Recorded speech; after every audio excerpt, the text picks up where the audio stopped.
நம்ம சமுதாயத்துல ஆணோ பெண்ணோ தவறு செஞ்சவங்க மேல குற்றம் சொல்ல மாட்டாங்க, தவறே செய்யாதவங்க மேலதான் அந்த குற்றத்தை சொல்லுவாங்க. எப்படின்னு பாத்தீங்கன்னா, ஒரு ஆண் தன்னுடைய மனைவியை விட்டுட்டு தன் குடும்பத்துக்காகவும் மனைவிக்காகவும் தான் வெளிநாடு போய் வேலை பாக்குறாங்க. அவங்களுக்கும் நிறைய ஆசைகள் கனவுகள் இருக்கும், நம்ம குடும்பத்தோட இருக்கணும், மனைவியோட இருக்கணும் அப்படின்னு. இருந்தாலும் அவங்க வெளிநாடு போறதுக்கு காரணம் அந்த குடும்பம் தான். அத பத்தி கொஞ்சம் கூட யோசிக்காத சில பெண்கள் தப்பு பண்ணிடுறாங்க. உடனே அந்த உறவு என்ன பண்ணணும், அந்த பொண்ணு செஞ்சது தப்பு தான், தெரிஞ்சு தெரியாம செஞ்சுட்டா, இனிமேட்டுக்கு அந்த மாதிரி செய்ய மாட்டா, நாங்களாம் அட்வைஸ் பண்றோம், மன்னிச்சு ஏத்துக்கோ அப்படின்னு சொல்லலாம். அது நியாயம். ஆனா அதை விட்டுட்டு அந்த பழிய தூக்கி அப்படியே அந்த பையன் மேல போட்டுருவாங்க.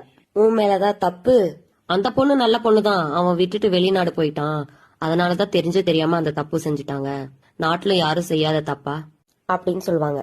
அதுக்கப்புறம் ஒரு சில ஆண்கள் என்ன பண்ணுவாங்க, ஒய்ஃப் எவ்வளவு அட்வைஸ் பண்ணாலும் திருந்த மாட்டாங்க. நம்ம இல்லனா திருந்துவான் அப்படின்னு 2 நாளைக்கு அம்மா வீட்டுல இருக்கலாம் அப்படின்னு கோச்சிட்டு போயிடுவாங்க. அவன் என்ன பண்ணுவான், இருக்கிற தப்போட இன்னொரு தப்பு சேர்த்து செய்வான். உடனே அந்த உறவு, அவன் நல்லவன் தான், நீ அடிக்கடி கோச்சிட்டு போய் உன் அம்மா வீட்டுல உட்காந்துட்டு இருந்தா அவன் என்ன பண்ணுவான், அவன் மேல ஒரு தப்பு இல்ல, உன் மேலதான் தப்பு அப்படின்பாங்க. நான் ஒண்ணு சொல்லட்டுமா, தப்பு செய்யறவங்களுக்கு சப்போர்ட் பண்றவங்க இருக்கிற வரைக்கும் தப்பு செய்யறவங்க தப்பு செஞ்சுட்டு தான் இருப்பாங்க, அத உணர மாட்டாங்க. அது மட்டும் இல்லாம தவறு செய்ய வசதியும் வாய்ப்பும் இருந்தும் எவன் ஒருத்தன் தவறு செய்யாம இருக்கிறானோ அவன் தான் உண்மையான உத்தமன். இதுல நீங்க யாருன்னு யோசிச்சுக்கோங்க.